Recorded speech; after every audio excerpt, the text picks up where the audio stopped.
এটা হচ্ছে আল্লাহ সুবহানাহু ওয়া তাআলা। ওয়া সাহিফাতাহু ওয়া তুতওয়া সাহিফাতাহু আও কিতাবাতাহু, আল্লাহ তার কিতাবটাকে ফোল্ডিং করে। আজকের বিষয়টি নিয়ে আলোচনা করবেন দেশের প্রখ্যাত আলেমে দ্বীন, অত্যন্ত জনপ্রিয় সুপরিচিত একজন বক্তা শেখ মাহমুদ বিন কাসিম। এটা হচ্ছে আল্লাহ সুবহানাহু ওয়া তাআলা। ওয়া সাহিফাতাহু ওয়া তুতওয়া সাহিফাতাহু আও কিতাবাতাহু, আল্লাহ তার কিতাবটাকে ফোল্ডিং করে তার ডান হাতে ধরিয়ে দিবেন।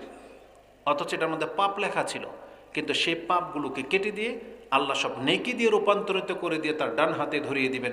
এবং এই ব্যক্তি ডান হাতে তার আমল নামাটা নিয়ে যখন পর্দার আড়াল থেকে তার আত্মীয় স্বজনের সামনে আসবেন, কোরআনে সেই দৃশ্যটা আল্লাহ উল্লেখ করেছেন।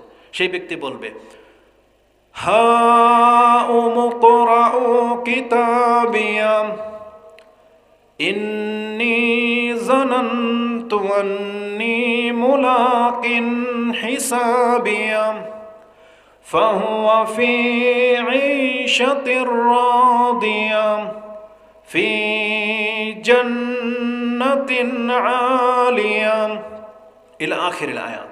আল্লাহ বলেছেন, যার আমল নামা তার ডান হাতে ধরিয়ে দেওয়া হবে, সেই ব্যক্তি তার ডান হাতে হাসরের মাঠে এসে বলবে, হা উম করাউ কিতাবিয়া ইন্নী জানানতু আন্নী মুলাকিন হিসাবিয়া, আমি একদিন ধারণা করেছিলাম যে আমার রবের সামনে আমাকে দাঁড়াতে হবে, এই জন্য আমি তওবা করে তার কাছে এসেছিলাম। আর আজকে দেখো আমার ডান হাতে আমল নামা সব নেকি আর নেকি।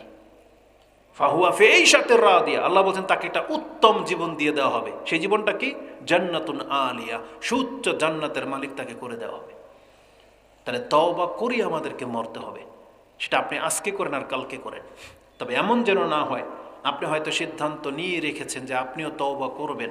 যেমন অনেক মুরব্বী নিয়ত করে নিয়েছে যে আমি হজটা করে আসলে সব কিছু থেমে যাবে, সব পাপ শেষ, বন্ধ করে দিবে সে হজ করে আসলে।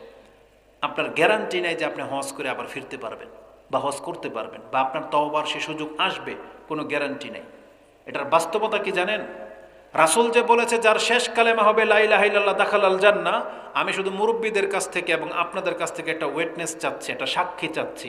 বলেন তো আপনার জীবনে এমন 5 জন ব্যক্তির নাম বলতে পারবেন যাদেরকে আপনি চোখের সামনে মরতে দেখেছেন, এরকম 5 জনের নাম যে লা ইলাহা ইল্লাল্লাহ বলে মরতে পেরেছিল? আপনার রেকর্ডে আছে কিনা দেখান তো দেখি। অথচ আমাদের সবাই কিন্তু আমরা সবাই জানি যার শেষ কালেমা হবে লা ইলাহা ইল্লাল্লাহ দাখালাল জান্নাহ, এটা সবাই জানে, বাচ্চা পর্যন্ত জানে যে একজন মুসলিম যে ব্যক্তি মরার সময় লা ইলাহা ইল্লাল্লাহ বলতে পারবে সে জান্নাত পেয়ে যাবে। কিন্তু কয়জন ব্যক্তিকে আপনি দেখেছেন যে লা ইলাহা ইল্লাল্লাহ বলে